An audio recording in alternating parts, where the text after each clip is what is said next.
Bangsa ini memerlukan identity yang firm, yang kuat, ya, sebagai satu kebanggaan bangsa.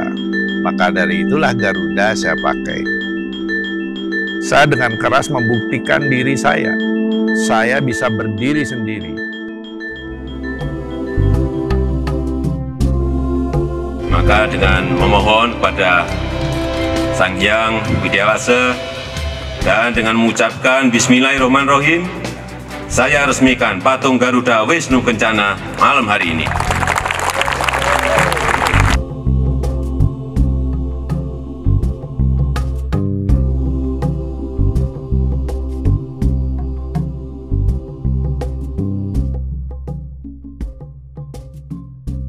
Halo, saya Nyoman Warta, kerjaan pematung. Sekarang umur sudah 70 tahun. Udah tua, tapi tetap harus berkarya.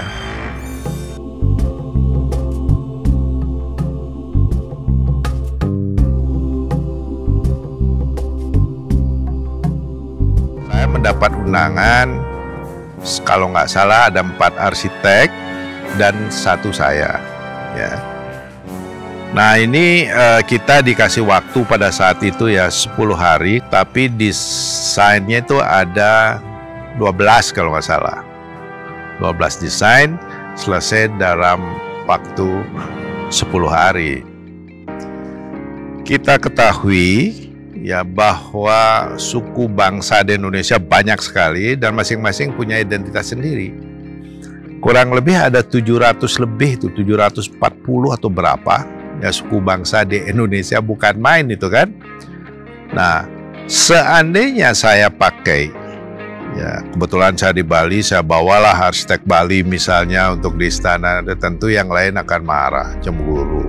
Atau saya ambil bangunan dari Padang atau dari Jawa atau dari yang lainnya, nggak lengkap. Ya, yang bisa mewakili dan membuat nyaman semua suku itu saya kira sulit. Tapi gitu loh, Garuda adalah suatu yang sudah disepakati sebagai lambang bangsa ya, negara kita itu Garuda Pancasila. Walaupun tidak ansih saya terjemahkan seperti itu, tapi Garuda itu dikenal sebagai pemersatu lah. Nah kalau ini saya pakai, saya kira dari 700 sekian itu bisa menenteramkan hatinya, tidak merasa direndahkan, dilecehkan gitu loh. Ya semua sama. Itu prinsipnya. Maka dari itulah Garuda saya pakai. Bangsa ini memerlukan identity yang firm, yang kuat ya, sebagai satu kebanggaan bangsa. Dan istana ini juga berperan. Dia menjadi ikon dari kawasan baru itu. Nah, jadi ikon tidak memperlihatkan jejak-jejak etnik yang sudah ada yang bisa menimbulkan cemburuan. Tapi ini barang baru dan belum pernah dipakai istana di negara orang tuh.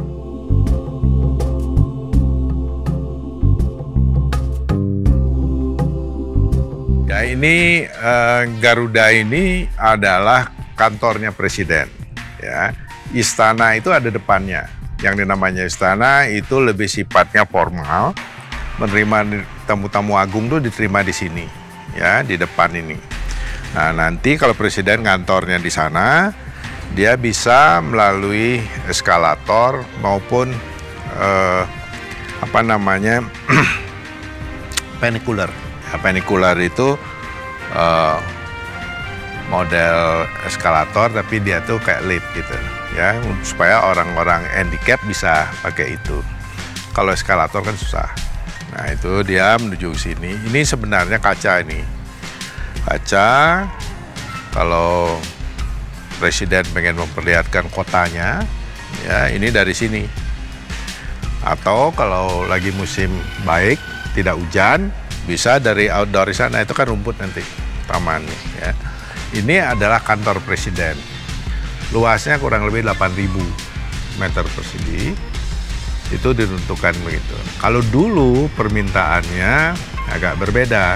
Awalnya itu minta space-nya ada kurang lebih 28.000 ya. Karena dulu Setpres masuk di sini juga, terus juga yang lain-lainnya masuk di sini, tapi sekarang dikeluarkan di luar kawasan istana tadinya. Nah, mungkin kan repot nanti berkomunikasinya. Sekarang masuk lagi di kawasannya, bikin gedung-gedung baru. Nah, akhirnya sayap-sayap ini kita peruntukkan untuk taman. Bisa dimanfaatkan untuk ruang tunggu dan sebagainya tanpa orang jadi jenuh gitu ya. Karena ini nanti hutannya masuk ke dalam. Nah, itu bisa nanti dilihat interiornya. Jadi udah penghawaannya ini bisa langsung, jadi tidak pakai AC. Nah, ini lebih sehat lagi. Ya, gedung tapi tidak ada AC-nya, tapi ada hutan di dalamnya. Dan ini juga ya masalah gedung ini menjadi gedung hijau itu pun di atas komputer sudah kita studi bahwa ini gedung yang sangat friendly terhadap lingkungan gitu. Sampai bahan tembaga itu, tahu nggak bahan tembaga itu? Bahan tembaga itu antivirus. Iya, dan juga anti jamur.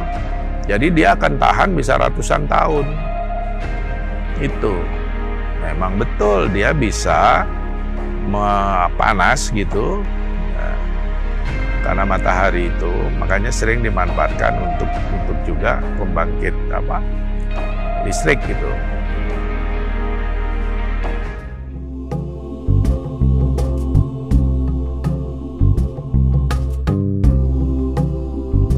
Ada memang isu-isu bahwa saya itu jelas saja menang karena saya adalah tim suksesnya Pak Jokowi gitu ya.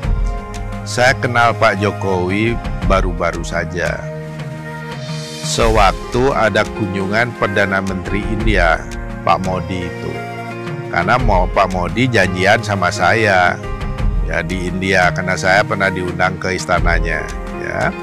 Karena saya kebetulan dikasih penghargaan Padma Shri, suatu penghargaan untuk sipil tertinggi itu. Dia bilang, nanti saya mau ke Indonesia, nanti saya mau lihat patung kamu gitu ya. Saya pikir, wah nanti kita bawa ke Bali, ke GWK. Gitu. Ternyata waktu dia telepon saya di sini melalui duta besarnya, nggak ada waktu ke Bali karena harus segera ke Singapura. Bisa nggak nanti di Jakarta saja? Nah, ada patungnya, tapi bukan patung yang besar. Saya bilang gitu. Oke, nggak apa-apa, pokoknya saya tahu. Saya disuruh nunggu mau protokol di depan patung kuda itu, Arjuna itu. Ya. Nunggu, saya udah bilang Pak protokol, Pak, ini saya belum kenal loh dengan Pak Jokowi, saya bilang. Nah, saya waktu itu dengan pakaian bernada India, pengen ngormatin tamu kita yang dari India gitu ya. Nah, itu datang presiden dengan Perdana Menteri ini turun. Pak Jokowi mungkin saya dipikir saya ini pengawalnya Modi, itu gimana saya nggak tahu. Beliau langsung nggak lihat saya, langsung aja menyum mimbar kecil. Pak Modi ini belakangan, wah datang halo peluk-pelukan sama saya. Pak Jokowi ngeliat ke belakang, loh ini siapa gitu kan. Akhirnya saya panggil dekat, jelasin ke Pak Presiden. Ini nyoman nih dulu saya pernah kasih penghargaan masyarakat India, terus cerita bla bla bla, terus sampai cerita mengenai GWK gitu. Baru, jadi saya nggak ada kesempatan berkenalan dengan beliau gitu.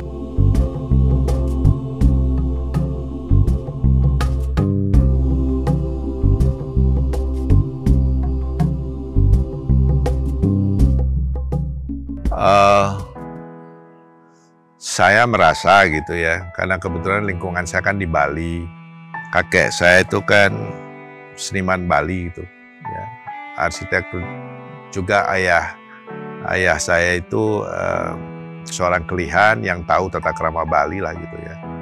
Jadi saya bertekad menjadi seniman pada saat itu. Pikiran saya waktu di Bali itu, karena di Bali kan kita cuma melukis. Kalau saya itu idenya banyak bersumber dari persoalan. persoalan environment, lingkungan kita, hutan-hutan dibabat dan sebagainya secara nggak bertanggung jawab gitu ya. Saya respon dengan cara-cara saya berkesenian. Kalau orang mungkin dengan demo, bikin spanduk, ya, gitu. Kalau saya dengan patung, dengan karya-karya saya, bikin museum sendiri, bikin sculpture park sendiri, galeri untuk seniman-seniman yang lain kita harus buat juga gitu lah ya. Terus buat kesenian-kesenian yang lain bisa juga di sini. Residen yang artis residen juga ada gitu kecil-kecil. Proklamator. Ya pada itu saya kan baru sekolah itu di ITB ya. Presiden minta, gimana kalau keberatan nggak kalau kamu ini ada ini lagi salah satu Pak Sidarta itu dosen saya lagi. Terus satu teman saya dari Jogja, Martono. Nah, akhirnya kita disuruh bertiga, arsiteknya dibantu oleh Pak Budi Surasno. Mungkin sekarang almarhum dia ya. Nah, saya akhirnya mengerjakan Bung Karno-nya aja. Itu pesan dari Presiden tuh. Itu harus dikerjakan nyaman, nggak boleh orang lain begitu.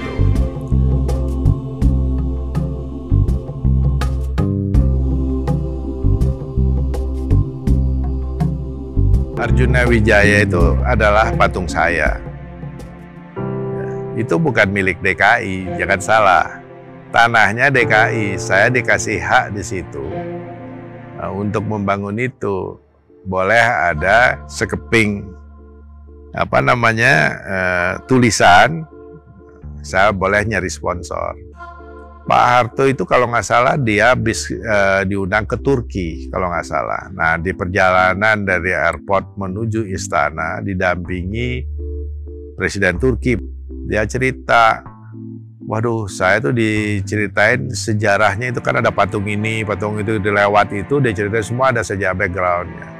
Nah di Jakarta bisa nggak ya ada begitu gitu kalau saya nanti bisa cerita sama tamu saya gitu. Nah, terus idenya dari beliau tuh itu.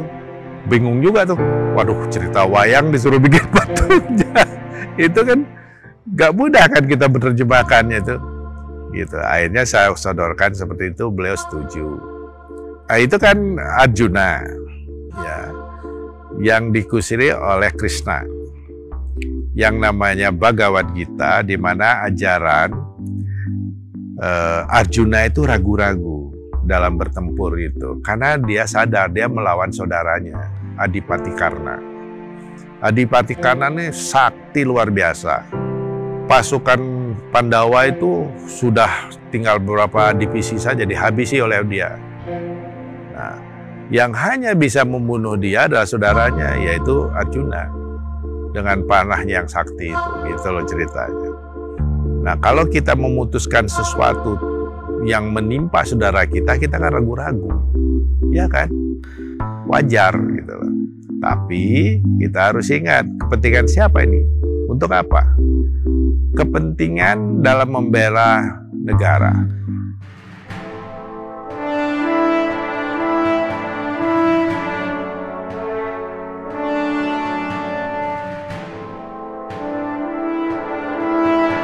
Memang yang terakhir kan ada GWK, sebelumnya ada Jales Pepa Jayamahe. Sayang memang di port gitu ya, di pelabuhan, yang pelabuhan Angkatan Laut tidak mudah dijangkaunya. Paling kelihatan dari laut ya kan.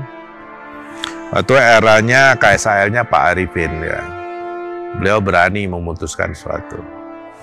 Nah itu sudah memakai teknologi yang baru saya temukan. Itulah awalnya. Angkatan Laut lah yang berjasa itu.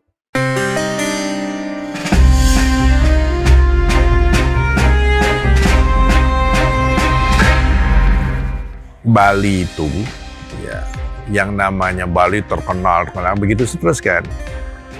Kenapa dia terkenal? Kan dari budayanya, salah satu elemennya adalah menjual pura-pura, ya kan? Tempat-tempat ibadah itu, misalnya Tanah Lot, Uluwatu, Besaki, dan hampir semua pura. Itu dijadikan objek wisata. Saya bilang, terus kita ini generasi yang sudah pakai kijang, ada pakai Tiger pada saat itu gitu kan, ngasih apa? Apa yang kita wariskan ke anak cucu kita? Ya nggak ada. Omong gede aja yang ada.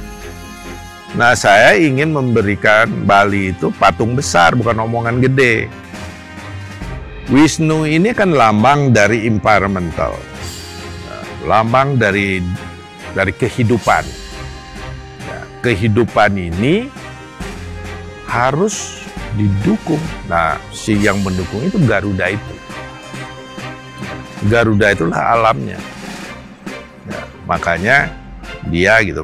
Kalau cerita kampungnya banyak lah ceritanya itu.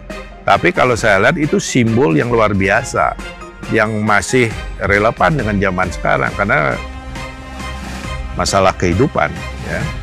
Jadi Garuda itu adalah bertanggung jawab terhadap kehidupan. Gitu. Ya kita ini Dewa Wisnu itulah adalah sumber kehidupan itu. Nah, sumber kehidupannya harus dijaga. Yang menjaga Garuda yang gagah itu. COVID ini yang sedikit menghambat, ya, karena kita tidak bisa full kerjanya, seperti museum tidak bisa buka. Ya, kalau workshop buka, cuman orangnya dikurangi sesuai dengan anjuran prokes ya. Nah, itu tentu tidak sedahsyat waktu normal. Saya dengan keras membuktikan diri saya bisa berdiri sendiri. Ya. Ini walaupun COVID, kita ini punya ada 150 karyawan di sini yang hidup dari kita, dari patung saya. Kalau saya terus nggak produktif, nggak mampu berkarya lagi, terus mereka hidupnya dari mana? Gimana nyekolahin anaknya? Saya bangga sekali mereka itu sekarang sudah generasi anaknya kerja sama saya sebagai arsitek. Wah, bangga banget saya. Nggak nyangka. Bapaknya cuma ngelas, anaknya arsitek hebat. Gimana nggak bangga? Saya cerita, saya dulu petani. Saya petani, jangan kamu minder ya. Saya orang yang sangat keras untuk memacu diri itu, ya, supaya kita menjadi bangsa terhormat. Jadi bangsa ini harus punya keyakinan sendiri dan kebanggaan sendiri, dan kita harus buktikan. Kalau ngomong juga nggak ada gunanya, harus kita buktikan.